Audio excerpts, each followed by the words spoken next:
Okay, in all my aquascapes, I like to use surface skimmers. Either the Eheim, which I have on this tank over here, which is just like a plug-in, and you just mount it to the side of the tank. Or on this tank, I have the stainless steel Lily pipes that have an intake skimmer attached to the intake. There's also the glass Lily pipes that come with it. Sometimes it could be on the intake or the output, depending on the model you decide to go with. Personally, I'm messy. I don't like to clean the pipes, so I go with stainless steel, so it doesn't look all yellow, full of algae, or brown with a buildup, and then I can have more time in between my maintenance.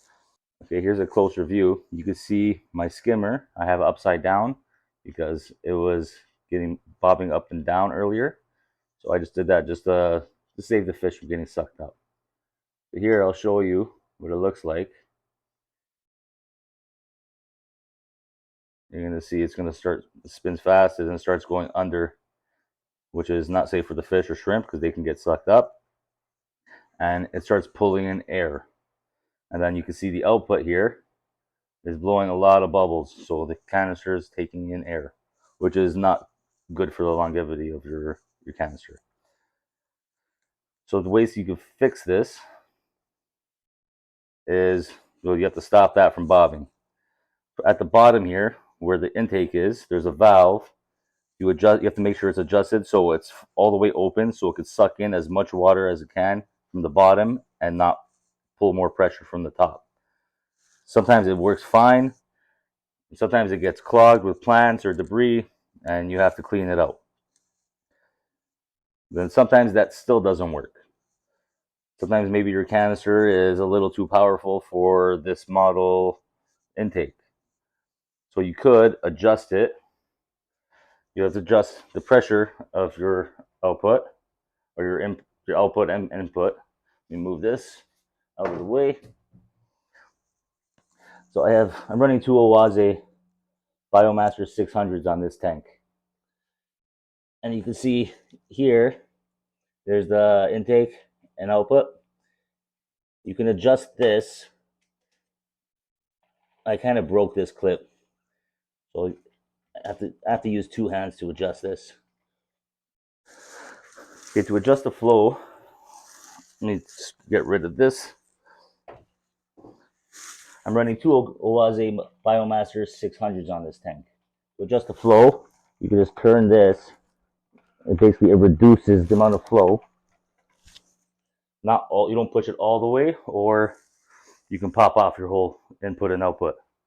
But that just reduced the flow that comes in and out of the canister. Let's see if that helped.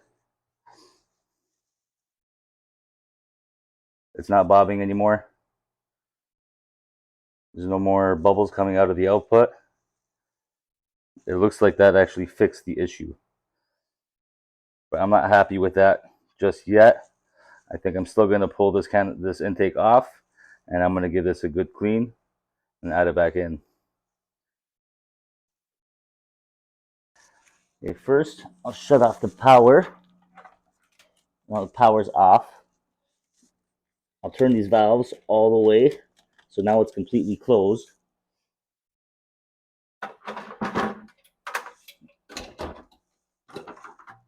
Get my bucket ready. Loosen this up.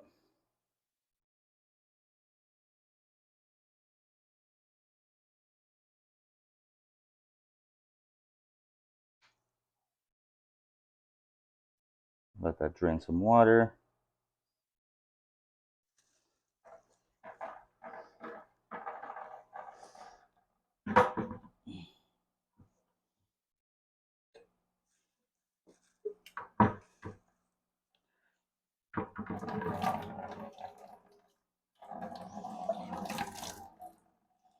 Now we're just in my little utility sink. I have my Python always hooked up. Let's clean this stuff up.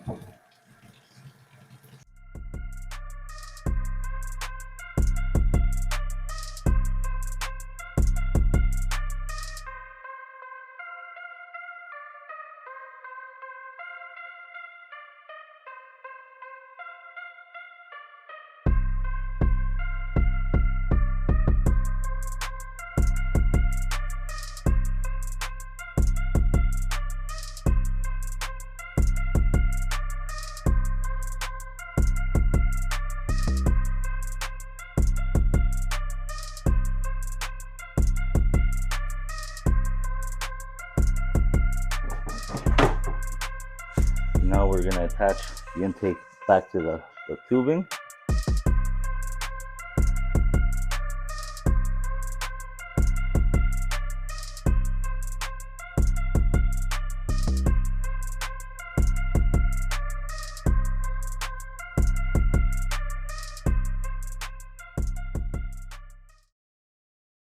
Now everything's running good surface agitation.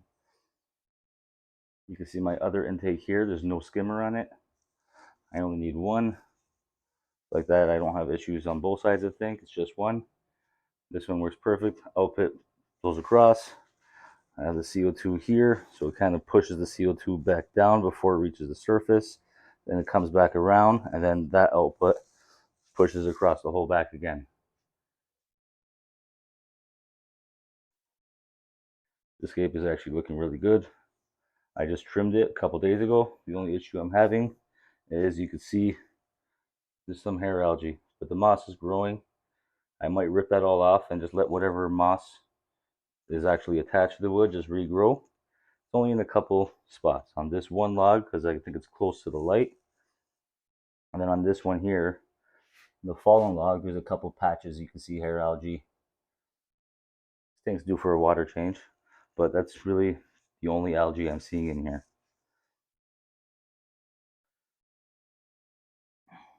Well, thanks for watching.